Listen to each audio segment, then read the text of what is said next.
Hi everyone, my name is Parker Watkins, and today I am going to be talking about the differences between platform framing and balloon framing. I'm going to tell you what these types of framing are, how they are different, which one is more popular, and the advantages and disadvantages of each framing method. When talking about platform and balloon framing, we are usually talking about framing with lumber, such as 2x6s or 2x4s in a residential setting. Both types of framing refer specifically to the way the wall studs either stop at the next floor or continue on through the building. I'm going to cover platform framing first because this is the most widely used framing method today. The first step to framing a house or building after the foundation is poured is to build the first floor. We start by boxing out the foundation and installing floor joists. These joists can either be a solid piece of dimensional lumber or what's more commonly used today, an engineered wood I-joist, as shown in the picture above. Once the joists are in, we add the decking that will hold our walls. After the decking has been laid, we can start to build our walls for the first floor of the building.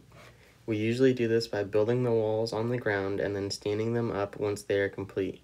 When we use the platform framing method, we have a bottom plate and a top plate that we attach the wall studs to. These studs will be the height that we want our first floor to be. Once we have completed all of the load-bearing walls on the first floor, we can add floor joists spanning the distance of the walls and then deck the joists similar to when the joists were installed onto the foundation. This may sound a little confusing, so I built a small, crude model out of popsicle sticks to help understand. Like I said before, this is my crude popsicle stick modeled to show how we use platform framing. For this demonstration, I'm going to use the table as our foundation. And as you can see, I built joists to sit on top of the foundation. And with that, I used cardboard to act as the decking to sit on top of our floor joists. So this would be the first floor of our building or home. And you can see there's a bottom plate and a double top plate. And then we have our wall studs. And then most of the time you see we would have our second story floor joists. These really should be sitting on top of the wall like this, but my popsicle sticks were not long enough. So to kind of just show how it's supposed to be done, I put them in between the walls. And then once the joists are up and all of our walls are up, I built this little platform here. This is to act as the decking on top of our first floor. As you can see, we'd sit down and then we'd stand our next walls on top of the decking. So for this 2-story building, we would basically build 2 separate structures, one on top of the other. The other style of framing I'm going to talk about is balloon framing. Like platform framing, we generally see balloon framing in the residential side of construction with 2 or more stories. The main difference between platform and balloon framing is the wall studs. Balloon framing isn't a practice we use often anymore, and the only time I've seen it personally was in an old house in Portland, Oregon that we were remodeling. With platform framing, we build one level of the building at a time, and we don't start the next level until the decking is finished on the existing level. Balloon framing is different because the studs run from the foundation of the building all the way up to the roof.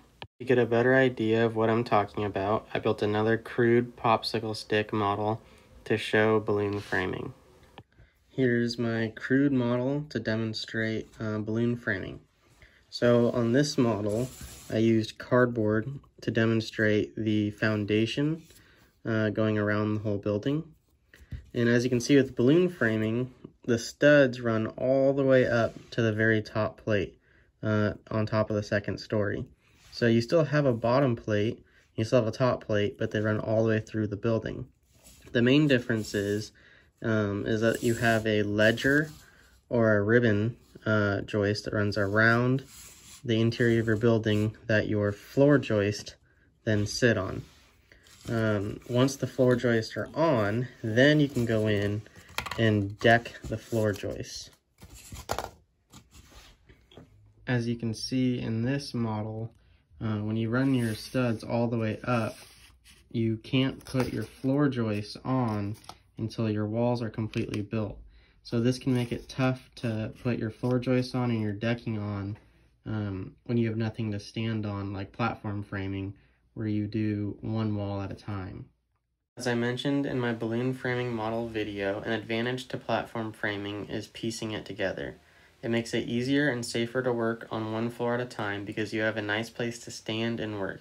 With balloon framing, you would have to work from ladders or a lift to install the floor joist and decking on the second level. Also, a disadvantage to balloon framing is the long pieces of lumber required to reach multiple levels. As we learned in class, when boards dry, they can twist and crack. We especially see this in the longer pieces of lumber. Another issue with the long pieces of lumber is the price. It is much cheaper to buy 8 to 10 foot long studs versus 16 to 20 foot long studs. In my little experience with balloon framing, I know that it is really hard to repair broken or rotten studs inside the house because they reach from the bottom plate below the first floor all the way to the roof.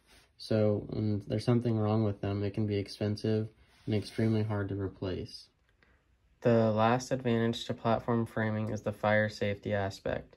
If there's a fire downstairs, it takes much longer to burn all the way through the second story joist and floor to get into the upstairs of the building. Whereas in balloon framing, the fire can come through the insides of the walls. To combat that, we have to add what we call fire blocks into the walls, which are these blocks that keep the fire from climbing up the walls if there's a fire in the downstairs portions of the building. In my experience, when we're doing remodels, a lot of homes built long ago don't have these fire blocks, and we have to go in and replace them, which can be very expensive and time-consuming.